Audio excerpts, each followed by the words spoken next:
임지천의 사주산책을 진행하겠습니다.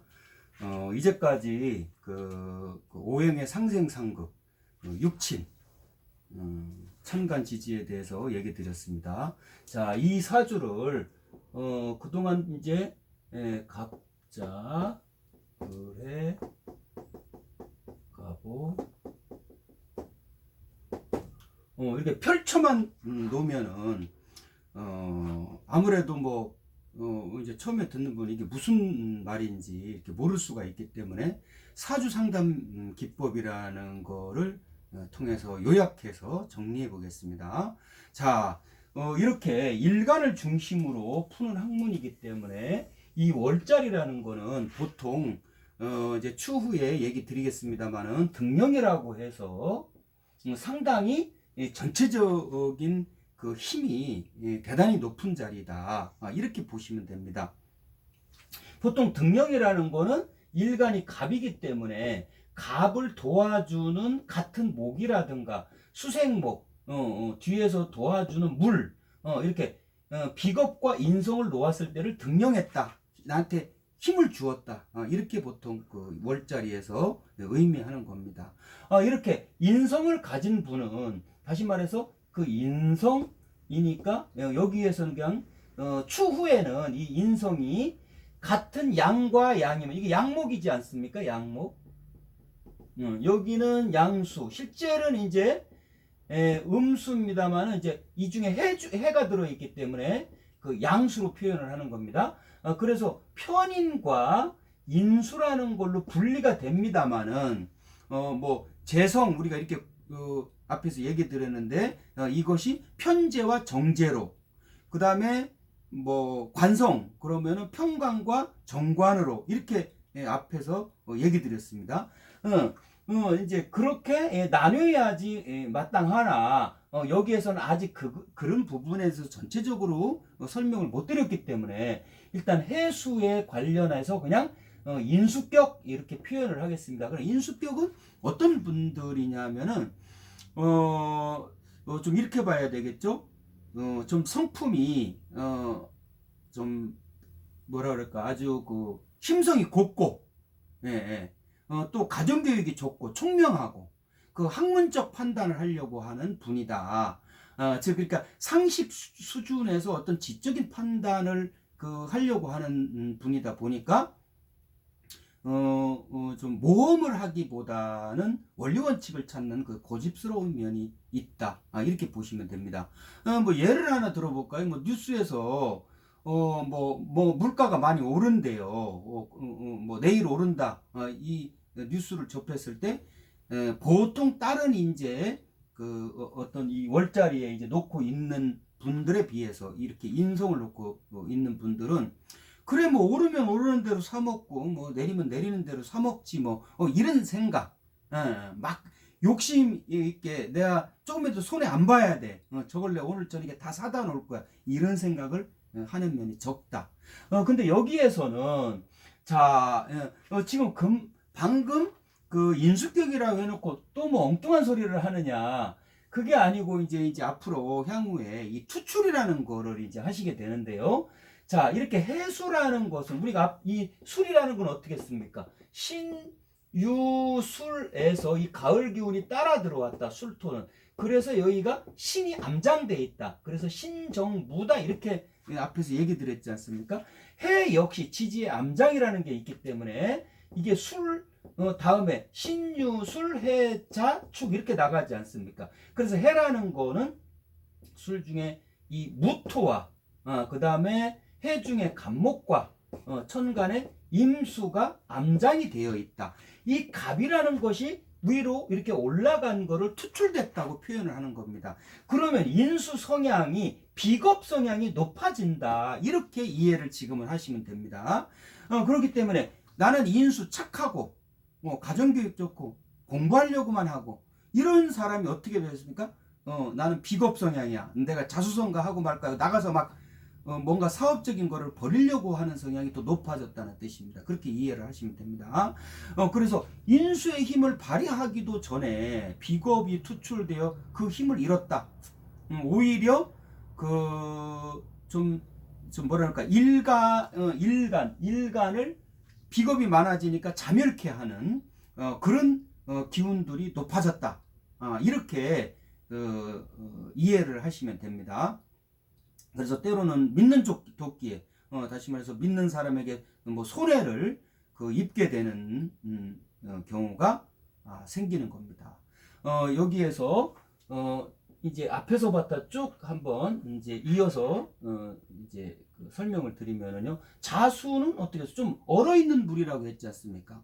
그러면 수라는 거는 이제 인성으로서 어머니, 공부, 뭐 선생님, 그 다음에 문서, 서류 이렇게 응용했단 말이죠. 그래서 저는 갑이라는 사람이 추후에 바로 이렇게 수라는 운에서, 자수라는 운에서 찾아와서 상담을 합니다. 내 올해 뭐 이렇게 문서 변동, 다시 말해서 뭐 공부를 한다거나 아니면 뭐 이렇게 이사를 가려고 하는데 바로 갈 수 있겠습니다. 그러면 자수니까 늦게 자수의 역할이 제대로 안 이루어지니까 후반쯤이나 되겠네요. 반면에 해수는 따뜻한 온수가 들어있기 때문에 바로 가실 수가 있겠네요. 이렇게 응용을 하는 겁니다. 그래서 초년 공부는 조금 안 됐다. 이렇게 좀 이제 이해를 하셔야 되겠죠. 좀 어려운 학업에 그런 거를 겪다가 그 청장년 시기에 이르러 공부에 심취하여서 만학의 꿈을 이루는 그런 과정을 겪게 되겠군요. 또 이제 오화에 이르러서는 어떻게 됩니까? 목생화 이렇게 돼 있죠. 목생화. 내가 생했다. 우리가 식상이라고 보는 겁니다. 자, 식상. 앞에서 식상은 뭡니까? 내가 희생봉사, 주는 거, 표현력, 이렇게 응용을 했고요. 자, 그 다음에는 이제 술토. 술토. 이건 이제 재성, 식상, 이렇게 보는 겁니다.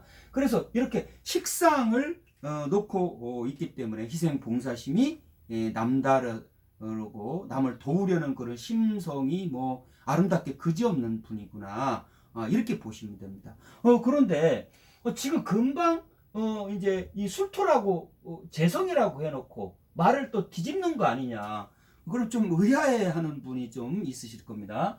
자, 이제 앞으로 합과 충을 이제 또 설명을 드리는데요. 자, 이렇게 오와 술이 만나면 화국을 형성을 합니다. 그러니까 인, 오, 술이라는 것이 합해져서 화의 강한 성질을 나타내는 화국으로 변하게 됩니다. 그래서 이렇게 화국이 된 겁니다. 화국이 됐으니까 화의 성향이 대단히 높아지겠죠.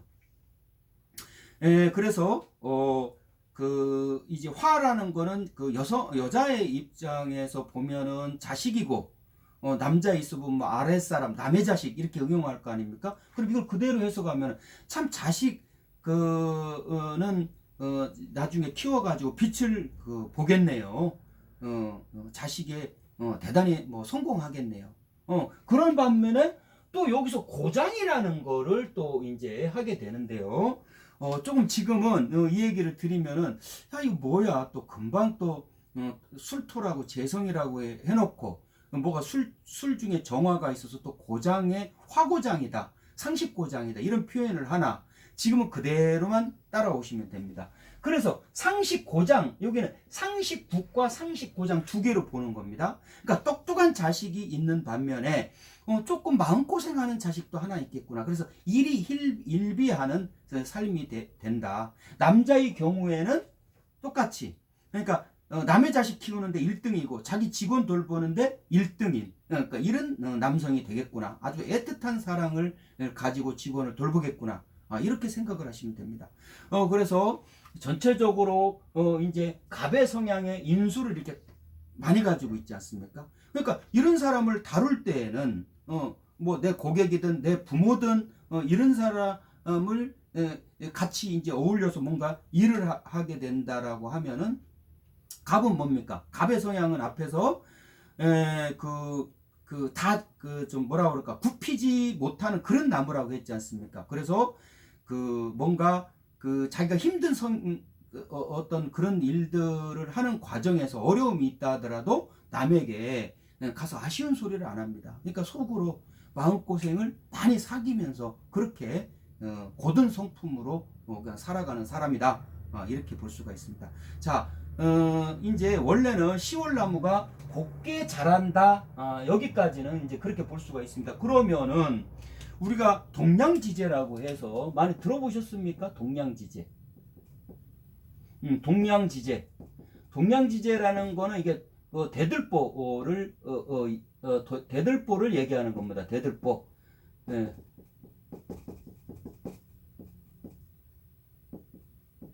동양지제 어떤 대들보의 역할을 하기에 충분하나 참 안타깝게도 천간에 이렇게 비겁 나와 같은 자가 많다 보니까 비겁이 중중해서 그냥 향기가 그윽한 그런 나무로 그냥 자라는 게 아름다운 거고 써먹는 게 아름다운 거지. 여기에서 뭔가 내가 노력을 이렇게 많이 했으니까 많은 것을 가져야지. 어떤 이러한 뜻은 좀 이루기는 어렵다. 그래서 대기만성하는 그런 그 현실이 될 것이다. 여기에서 다음에는 재성을, 그러니까 나는 돈복이 좀 어떻습니까? 방금 얘기 드렸지 않습니까? 바로 이렇게 술이라는 것이 재성으로서 술이라는 것이 재성으로서 재물을 의미하는데 이것을 화국으로 바뀌어버렸죠. 식상으로 바뀌어버렸죠. 그러니까 재물복이라는 것이 좀 안타깝지만 막 쌓아놓고 살지는 않는다. 뭐 복을 거기까지 주셨다. 이렇게 얘기 드릴 수가 있습니다. 그렇지만 이 식상이라는 것은 화생토, 항상 재물을 생하는 역할을 하기 때문에 뭐 사는 데는 걱정 없는 분이네요. 이렇게 얘기 드릴 수가 있겠습니다. 이렇게 간목이 많고 상식의 국을 이룬 사람은 아까 잠깐 얘기 드렸죠. 압박하기보다 살살 유도해서 달래면서 내 직원이 이런 분이 들어왔단 말이죠. 그러면은 왜 이걸 빨리빨리 안 하고 이렇게 합니까? 라기보다 살살 달래면서 이것 좀 해주시면 안 되겠습니까? 이렇게 유도한다면 정이 많은 분이기 때문에 알겠습니다 하고 잘할 거다. 여기에 참으로 안타까운 것은 수생목 받고 목생화까지 잘 나갔습니다. 이걸 연년생생이라고 이제 한다고 하지 않습니까? 자, 그런데 뭐가 없어요? 이렇게 물을 잘 받고 꽃이 폈는데 열매를 맺어야 될 거 아닙니까? 열매가 금인데 금이 없는 거예요, 이 사주에. 그러니까 이 중에 암장되어 있는 아까 암장되어 있는 술 중에 뭐가 있다라고 했습니까? 신정무가 있다. 그러니까 신을 꺼내서 써야 돼요. 이렇게 암장된 것을 이렇게 꺼내서 쓰다가 보니까 금의 역할을 제대로 못한다. 그래서 관성의 역할을 제대로 하지 못하기 때문에 그 어떤 여성이라고 그러면 남편의 기대하는 것보다 본인의 능력을 발휘해서 사회생활을 이끌어 나갈 수 있는 토속을 다지는 것이 훨씬 더 아름답다. 왜냐하면 금인 그 관성이라는 건 남녀 모두 직장 또 그 여자 입장에서 보면은 남편 자리에 남자친구 뭐 이렇게 응용한다고 했지 않습니까? 그렇기 때문에 이렇게 응용을 하는 것입니다. 그리고 이렇게 전체적으로 그렇게 그 연월에서 이렇게 잘 받고 있는데 금이 있으면 얼마나 금상 첨화가 되겠습니까? 참 이런 부분에 대해서는 정말 좀 안타깝다. 그래서 수생목 받고 목생화로 뭐 이렇게 생을 연연으로 받게 되니까 좀 뭐 부정과 타협을 모르면서 스릴 있게 깨끗한 성품으로 산다. 또 고생을 해봤기 때문에 자기 그 어떤 지혜로서 설당을 알고 뭐 행함이 있으니까 나름의 좀 주변에 좋은 이미지를 주면서 화해 그런 거를 많이 가지고 있는 분이니까 그래서 이 아름다운 마음으로 삶을 누리면서 사는 사주다. 이렇게 해석을 할 수가 있는 겁니다. 어떻게 좀 이해가 되셨습니까? 자, 이런 식으로 이제 사주를 요약을 하고요. 추후에 이제 대운을 또 그다음에 세운을 이렇게 설명드리면 그거에다 또 대입을 해서 올해 운은 어떨 것인가, 10년간 어떤 대운이 지배할 건가, 이렇게 이제 또 그런 내용들을 또 이제 아시게 될 텐데요. 지금은 이 사주를 앞에서 이제 설명드린 그 내용만을 가지고 얘기를 드린 겁니다. 이렇게 해서 이제 이 사주를 마무리를 짓고요. 이제 앞으로 이제 너무나 또 이렇게 이제 이론적인 거를 중심으로 하면 또 지루하지 않습니까? 그래서 종종 중간중간에 요즘 사회적으로 이슈가 되고 있는 좀 뭐가 있습니까? 뭐 사면 문제? 그다음에 뭐 야당 뭐 차기 뭐 대표 문제, 또 그다음에 윤모 예비 정치인 문제, 간간히 이렇게 금년운과 내년 운을 대입해서 풀어가면서 이렇게 같이 푸는 풀어드리는 그런 시간을 갖도록 하겠습니다. 그럼 오늘은 여기서 마치겠습니다.